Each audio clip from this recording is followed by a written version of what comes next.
Chief minister of Tamil Nadu Vijay தலைமையில் நடத்தப்பட்ட marathon start run stop drugs. இதோட நோக்கம் என்னன்னா, தமிழ்நாட்டில் ட்ரக்ஸ் வந்து ஸ்டாப் பண்ணுறதுக்கு இது ஒரு அவேர்னஸ் ப்ரோக்ராம். அதே நாளில் இன்னொரு வீடியோ ஆன்லைனில் human resource management minister T Sarathkumar IPL மேட்ச்சில் வந்து பார்த்தீங்கன்னா ட்ரக் யூஸ் பண்ணுற மாதிரி ஒரு வீடியோ ஒன்று ஸ்ப்ரெட் ஆகிட்டு ஆரம்பிச்சது. இந்த ரீல்ஸை வந்து முதல்ல பார்க்கும்போது ஏதோ நண்பர்கள் வந்து பார்த்தீங்கன்னா அவங்களுக்குள்ள ஏதோ பிராங்க் பண்ணி ஜாலியாக ஃபன் பண்ணிட்டு இருக்காங்க. சும்மா ஒரு கொக்கைன் மாதிரி அடிக்கிற மாதிரி, இந்த மாதிரி நம்ம பசங்களாம் வந்து பார்த்தீங்கன்னா சும்மா தம் அடிக்கிற மாதிரி சும்மா அப்படி போஸ்ட்லாம் கொடுப்பாங்கல்ல, அந்த மாதிரி ஏதோ ஒன்று பண்ணிட்டு இருக்காங்க. அப்படி தான் நான் நினச்சேன். ஆனால் அவர் ஒரு எக்ஸ்பிளனேஷன் வீடியோ ஒன்று போட்டார். அதில் கொஞ்சம் முன்னுக்கு பின் முரணாக இருந்துச்சு.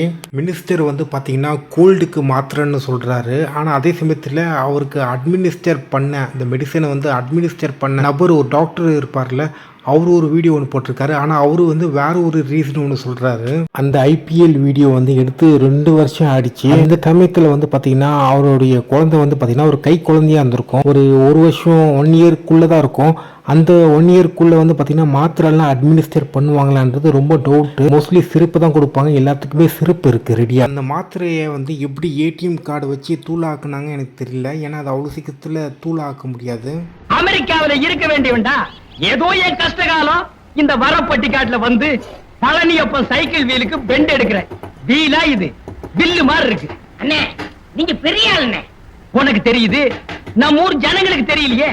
இது எல்லாம் நீ போய் மினிஸ்டர் வந்து உண்மையாகவே ட்ரக்ஸ் எடுத்துக்கிட்டா அவர் வந்து ஒத்துக்கிறது தான் பெஸ்ட்டு. அவர் வந்து இப்படியே சொல்லி இருந்திருக்கலாம், நான் முன்னாடி வந்து இந்த மாதிரி ட்ரக்ஸ் அடித்தேன் அண்ட் இப்போ நான் திருந்திட்டேன் நான். ஸோ நான் வந்து ஒரு நல்ல ஒரு உதாரணமாக இருக்கணுன்ட்டு ஆசைப்பட்றேன். அந்த மாதிரி ஒரு நரேட்டிவ் ஒன்று சொல்லியிருந்தா இந்த பிரச்சனையே வந்திருக்காது. அவர் குழந்தைய வச்சுட்டு ஒரு நரேட்டிவ் ஒன்று சொல்கிறாரு. அது எல்லாமே முன்னுக்கு பின் முரணாக இருக்குது, கான்ட்ரடிக்ஷனாக இருக்குது. ஸோ அதுதான் இங்கே பிரச்சனை. அதுக்கப்புறம் இந்த ரீசன் இல்லைன்னா வேறு ஏதாச்சும் ஒரு ரீசன் சொல்லியிருந்துருக்கலாம். பட் அவர் வேறு எந்த ரீசனும் சரியாக சொல்லலை. இப்போது நிறைய பேர் வந்து கேள்வி கேட்குறாங்க, என்னென்னா நீங்கள் ஐபிஎல் மேட்ச்சுக்கு போனீங்களே, அங்கே ஃபேமிலியோடு போனீங்களே, அந்த ஃபேமிலி ஃபோட்டோ எங்கே? எல்லாருமே ஒரே ஃபோட்டோவாக இருப்பாங்களே, அந்த குழந்தையும் சேர்த்து எல்லாருமே ஒரே ஃபோட்டோவாக இருக்கும்ல, அந்த ஃபோட்டோ எங்கே அப்படின்ட்டு நிறைய பேர் வந்து கேள்வி கேட்குறாங்க. நிறைய விஷயம் வந்து இவர் இந்த காரணமே சொல்லியிருக்கக்கூடாது. இது வந்து பார்த்திங்கன்னா டிவிக்கு கட்சிக்கு ஏற்பட்ட மிகப்பெரிய எம்பாரஸ்மெண்ட் அண்ட் ரொம்ப பெரிய டேமேஜ். போக போக விஜய் வந்து எப்படி சரி பண்ணுவாருன்னு தெரியல. பட் சரி பண்ணி ஆகணும்.